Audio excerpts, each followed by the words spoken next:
Bonjour! Après son lit, sa poussette et vos bras, le transat est l'endroit où votre bébé passera le plus de temps.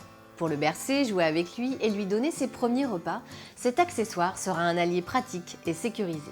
Lors de son achat, il y a différents critères de choix à prendre en compte. Tout d'abord, vérifiez que le transat est adapté aux nourrissons et bénéficie de la norme NF-EN 12790.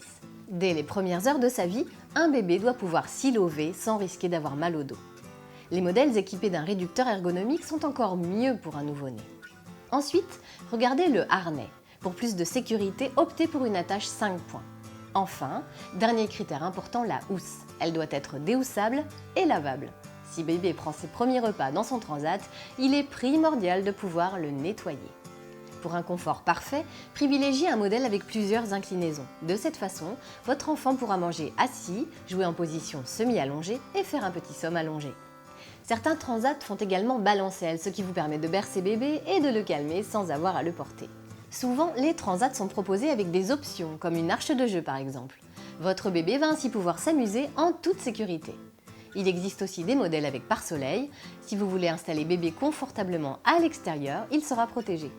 Veillez cependant à bien respecter les règles de sécurité. D'abord, votre transat doit toujours être posé au sol pour éviter les chutes en hauteur.